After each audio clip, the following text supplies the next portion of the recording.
అందరికీ నమస్కారం. ఈరోజు మనం కాస్త భిన్నమైన దాన్ని చూస్తున్నాం. అవును. ట్రేడింగ్ ఆచార్య అఫీషియల్ అనే ఒక యూట్యూబ్ ఛానల్ ఉంది కదా. ఉంది. అందులో ట్రేడింగ్ ఆచార్య #ఇంట్రొడక్షన్ #ట్రేడర్ #డే ట్రేడింగ్ అనే ఒక వీడియో ఉంది. దాన్నుంచి ఒక చిన్న భాగాన్ని తీసుకున్నామన్నమాట. ఓ అలాగా. ఇది మామూలు ట్రేడింగ్ వివరణ లాగా లేదు. చాలా ఎలా చెప్పాలి, కావ్యాత్మకంగా ఉంది. నిజమే, నేను కూడా చూశాను ఆ ట్రాన్స్క్రిప్ట్. మన దగ్గరున్నది కొన్ని వాక్యాలే అయినా అందులో వాడిన భాష, పదాలు చాలా విలక్షణంగా ఉన్నాయి. అవును, అదే నాక్కూడా అనిపించింది. దాదాపు కవిత్వంలాగా చాలా రూపకాలతో నిండి ఉంది. కొన్ని పదాలు వింటుంటే ఏదో పాటలాగా అనిపిస్తున్నాయి. కరెక్ట్.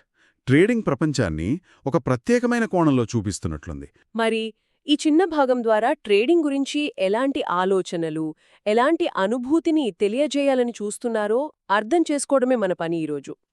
దీన్ని కొంచెం లోతుగా చూద్దామా? తప్పకుండా.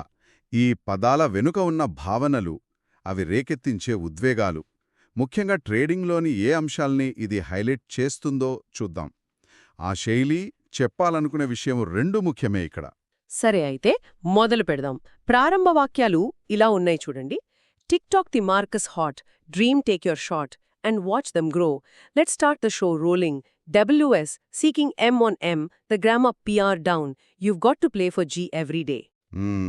ఇదంతా వింటుంటేనే ఒక వేగం, ఒక హడావిడి కనిపిస్తోంది కదా. ఖచ్చితంగా. ఆ పదాల అమరికలోనే ఆ ఫీలుంది. ఇక్కడ గమనించాల్సిన మొదటి విషయం ఆ క్రియాశీలక భాష. అవును. టేక్ యోర్ షాట్ అంటే రిస్క్ తీసుకోమని చెప్పడం. వాచ్ దెమ్ గ్రో, మీ పెట్టుబడులు పెరగడం చూడండి అని.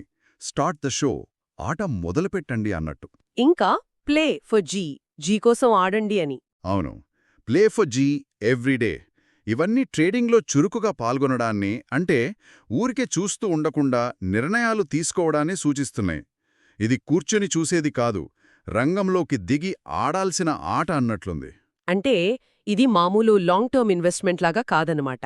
నిరంతరం ఏదో ఒకటి చేస్తూ ఉండాలి, చూడాలి, ఆడాలి అని చెబుతున్నట్టుంది. సరిగ్గా. కానీ ఇక్కడ కొన్ని పదాలు అంటే చాలా గూఢంగా ఉన్నాయి కదా. టిక్టాక్ ఏంటి, మార్కస్ ఎవరు, WS, M grab up PR down, play for G, వీటికి అర్థమేమిటో మనకిచ్చిన భాగంలో లేదు. అవును, ఆ స్పష్టత లేదు. అవి బహుశా ట్రేడింగ్ రంగంలో వాడే ప్రత్యేకమైన సంకేత పదాలయ్యుండొచ్చు. జార్గోన్ అంటాం గదా. ఓ. లేదంటే కొన్నిసార్లు అవి కేవలం ఆ లయ కోసం ఒక రకమైన మూడ్ క్రియేట్ చేయడానికి కూడా వాడచ్చు. ఉదాహరణకు టిక్టాక్, అది సమయం గడిచిపోతుందని, వేగంగా నిర్ణయాలు తీసుకోవాలని చెప్పే సూచన కావచ్చు. లేదా నిజంగానే ఆ యాప్కు ఏమైనా సంబంధముందో ఏమో చెప్పలేం. మార్కస్ కూడా ఏదైనా స్టాక్ పేరా లేక వ్యక్త తెలీదు. ఈ గూఢత్వం వల్ల కొంత రహస్యమైన వాతావరణం కలుగుతుంది. అదే కదా, ఏదో లోపలి వాళ్లకి మాత్రమే తెలిసిన ప్రపంచమన్నట్టు. బహుశా అదే ఉద్దేశమయ్యుండొచ్చు. అది కూడా ఒక యాంగిల్.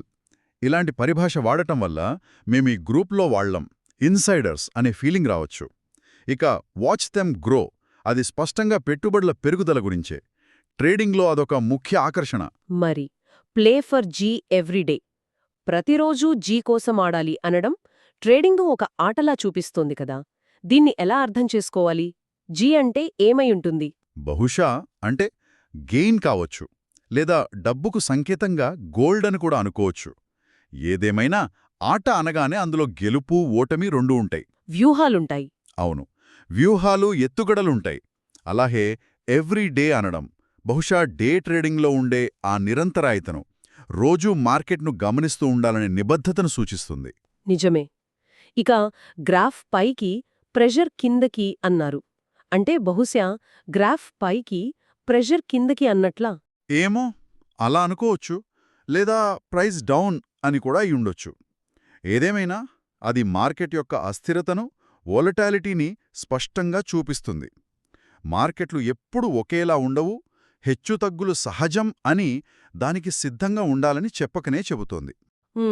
ఈ మొదటి భాగంలోనే ఇంత వేగం, యాక్షన్, అనిశ్చితి, ఆటలాంటి ఫీలింగ్ అన్నీ కలగలిపి ఉన్నాయి. ఆ తర్వాత వచ్చే వాక్యాలు ఇంకాస్త తీవ్రంగా, నాటకీయంగా అనిపించాయి.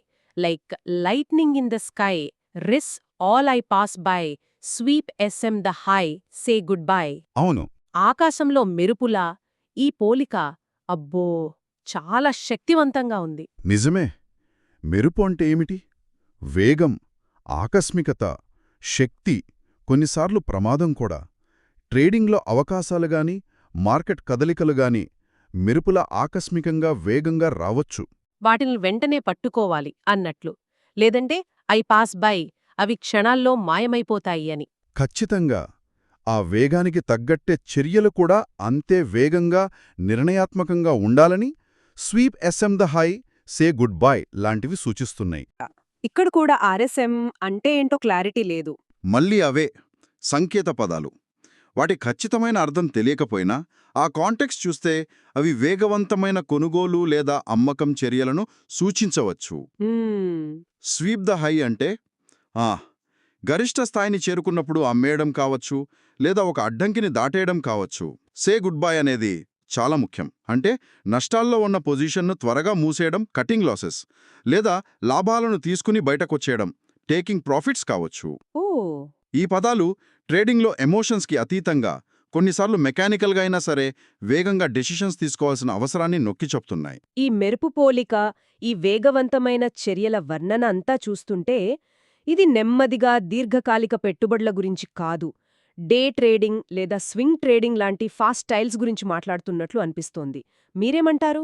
మీ పరిశీలన సరైనదే అనిపిస్తుంది. ఈ భాష, ఈ వేగం, ఈ ఆకస్మికత ఇవన్నీ స్వల్పకాలిక ట్రేడింగ్ లక్షణాలతో బాగా సరిపోతున్నాయి. డే ట్రేడింగ్లో చూడండి, కొన్ని నిమిషాలు లేదా గంటల్లోనే ట్రేడ్స్ అయిపోతాయి. అవును. అక్కడ మార్కెట్ కదలికలు నిజంగా మెరుపులా అనిపించవచ్చు.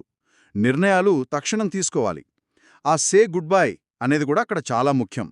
తప్పు అని తెలిస్తే వెంటనే బయటకు రావాలి, లేదంటే నష్టాలు పెరిగిపోతాయి. అంటే ఈ భాగం ట్రేడింగ్ యొక్క థ్రిల్, దాని అడ్రినలిన్ రష్ను పట్టుకోవడానికి ప్రయత్నిస్తోందన్నమాట. అలాగే అనిపిస్తుంది. ఆ తర్వాత చివరి వాక్యాలు, అవి ఇంకా విజువల్గా ఆలోచింపజేసేలా ఉన్నాయి. Numbers dancing neon white, fortunes fall and futures. సంఖ్యలు నియాన్ వైట్ రూ నృత్యం చేస్తున్నాయి. ఇది వినగానే నాకు కంప్యూటర్ స్క్రీన్లు, స్టాక్ టిక్కర్లు టకటకా కదులుతుండటం గుర్తొచ్చింది. స్క్రీన్లపై మారుతున్న ఆ నంబర్లను, చార్ట్లను చూస్తూనే ఉంటారు. అవును. ఆ సంఖ్యలు కేవలం అంకెలు కావు, అవి అవకాశాలు, నష్టాలు, తీసుకోవాల్సిన నిర్ణయాలు. నృత్యం చేస్తున్నాయి అనడం వాటి నిరంతర కదలికను, చైతన్యాన్ని సూచిస్తుంది. ఆ నియాన్ వైట్ అనేది బహుశా ఆ స్క్రీన్ల వెలుగు, ఆ వాతావరణంలోని కృత్రిమత్వం, రాత్రి పగులు తేడా లేకుండా సాగే యాక్టివిటీని సూచిస్తుండవచ్చు. ఇక్కడే అసలు విషయం ఉంది. ఆ నృత్యం చేసే సంఖ్యల తర్వాతొచ్చేది చూడండి, ఫార్చ్యూన్స్ ఫాల్ అండ్ ఫ్యూచర్స్. అదృష్టాలు కూలిపోతాయి మరియు భవిష్యత్తులు. ఈ రెండు పదాల మధ్య ఎంత వ్యత్యాసం! ఒకవైపు సర్వం కోల్పోయే ప్రమాదం, మరోవైపు గొప్ప భవిష్యత్తుకు అవకాశం. ఇదే ట్రేడింగ్ యొక్క అసలైన ద్వంద్వ స్వభావం, డ్యువాలిటీ అంటాం కదా. ఇది చాలా శక్తివంతంగా చెప్పారు. ఫార్చ్యూన్స్ ఫాల్ అంటే కేవలం డబ్బు నష్టపోవడం కాదు, అదృష్టం మొత్తం తలకిందులు కావడం, భారీ పతనం. ఇది ట్రేడింగ్లో ఉండే తీవ్రమైన నష్ట భయాన్ని, హై రిస్క్ని సూచిస్తుంది. మనం ముందు చూసిన వాచ్ దెమ్ గ్రోకి ఇది పూర్తి వ్యతిరేకం. నిజమే.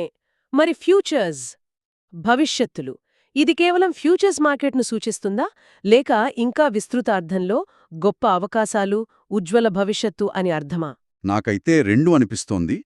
టెక్నికల్గా ఫ్యూచర్స్ ట్రేడింగ్ను సూచిస్తూనే, అంతకంటే ముఖ్యంగా ట్రేడింగ్ ద్వారా గొప్ప సంపదను సృష్టించుకునే, భవిష్యత్తును నిర్మించుకునే అవకాశాన్ని, అంటే పొటెన్షియల్ హై రివార్డ్ను కూడా ఇది సూచిస్తోంది. ఆ వాక్యం అసంపూర్తిగా ఆగడం కూడా కొంచెం ఆసక్తికరంగా ఉంది. అవును.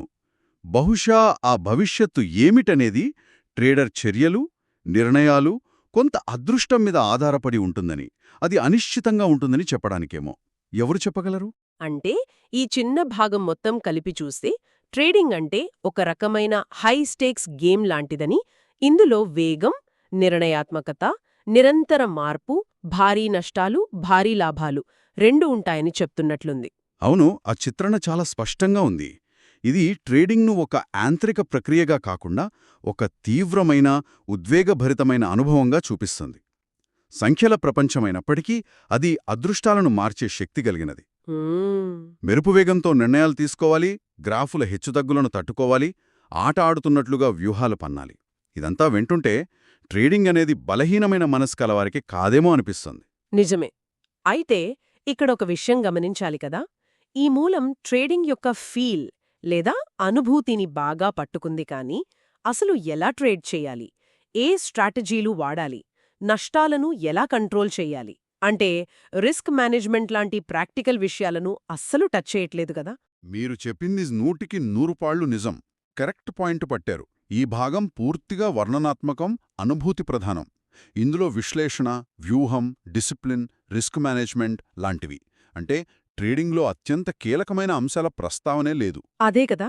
ఇది ట్రేడింగ్ యొక్క ఉపరితలాన్ని, దాని ఆకర్షణను, దాని డ్రామాను మాత్రమే చూపిస్తోంది. లోతుగా చూస్తే ట్రేడింగ్ అనేది చాలా గణితం, అనాలిసిస్, సైకలాజికల్ డిసిప్లిన్ అవసరమైన ప్రక్రియ. అంటే ఈ రకమైన చిత్రణ వల్ల కొంత ప్రమాదం కూడా ఉందా? ట్రేడింగ్ను కేవలం థ్రిల్, ఫాస్ట్ మనీ సంపాదన మార్గంగా చూపిస్తూ దానిలోని కాంప్లెక్సిటీని, రిస్కులను తక్కువ చేసి చూపించే అవకాశం ఉందా? ఆ అవకాశం ఖచ్చితంగా ఉంది.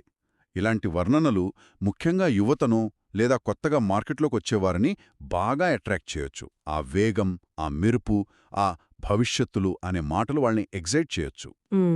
కానీ ఆ ఉత్సాహంలో అసలు చేయాల్సిన రీసెర్చ్, నేర్చుకోవాల్సిన విషయాలు, పాటించాల్సిన క్రమశిక్షణ, ముఖ్యంగా నష్ట నివారణ చర్యలు ఇవన్నీ విస్మరించే ప్రమాదముంది.